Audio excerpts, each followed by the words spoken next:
Bonjour et bienvenue dans la suite du module 5 du cours Stratégie d'automatisation. Dans cette partie, nous allons regarder deux exemples de boucles de contrôle de rapport. Le premier exemple, c'est le contrôle de rapport air carburant d'un four.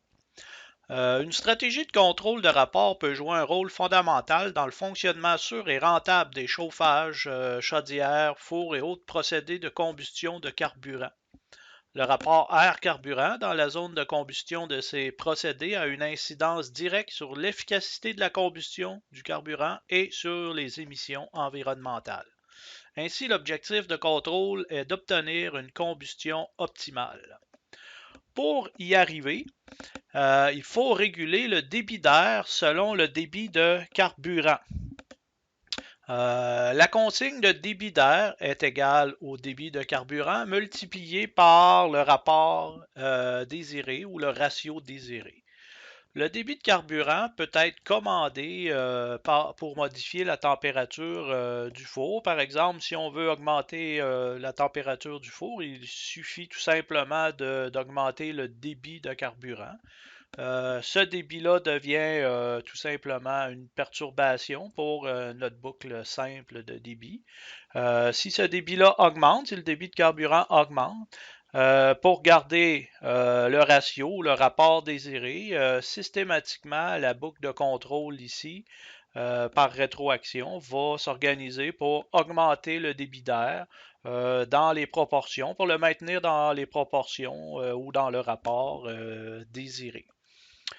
Le rapport comme tel est fonction du pouvoir calorifique en BTU en gigajoules du gaz combustible. Ainsi, selon le type de carburant, l'énergie dégagée sous forme de chaleur peut être différente. Ainsi, on ajuste le rapport en conséquence. Plutôt que d'être une vanne, l'élément terminal aussi de contrôle pour l'écoulement de débit d'air de combustion, ça pourrait être communément aussi un ventilateur à vitesse variable ou des volets tout simplement réglables.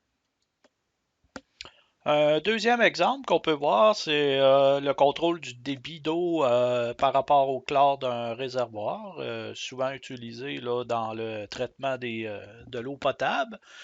En fait, c'est un genre de contrôle qui consiste à réguler le débit de chlore selon le débit d'eau à traiter. Évidemment, là, plus qu'on a un débit d'eau à traiter élevé, j'imagine qu'il faudrait ajouter et augmenter aussi le débit de chlore comme tel. La consigne de débit de chlore va se trouver à être égale au débit d'eau à traiter multiplié par le rapport désiré, tout simplement.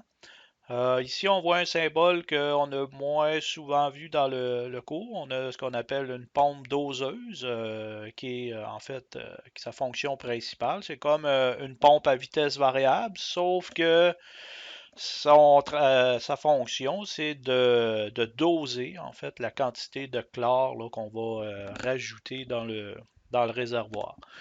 Le rapport désiré, comme tel, dans ce système-là, le rapport en fait entre le débit de chlore et le débit d'eau va dépendre directement là, de la concentration de chlore qu'on désire là, selon les bactéries à éliminer.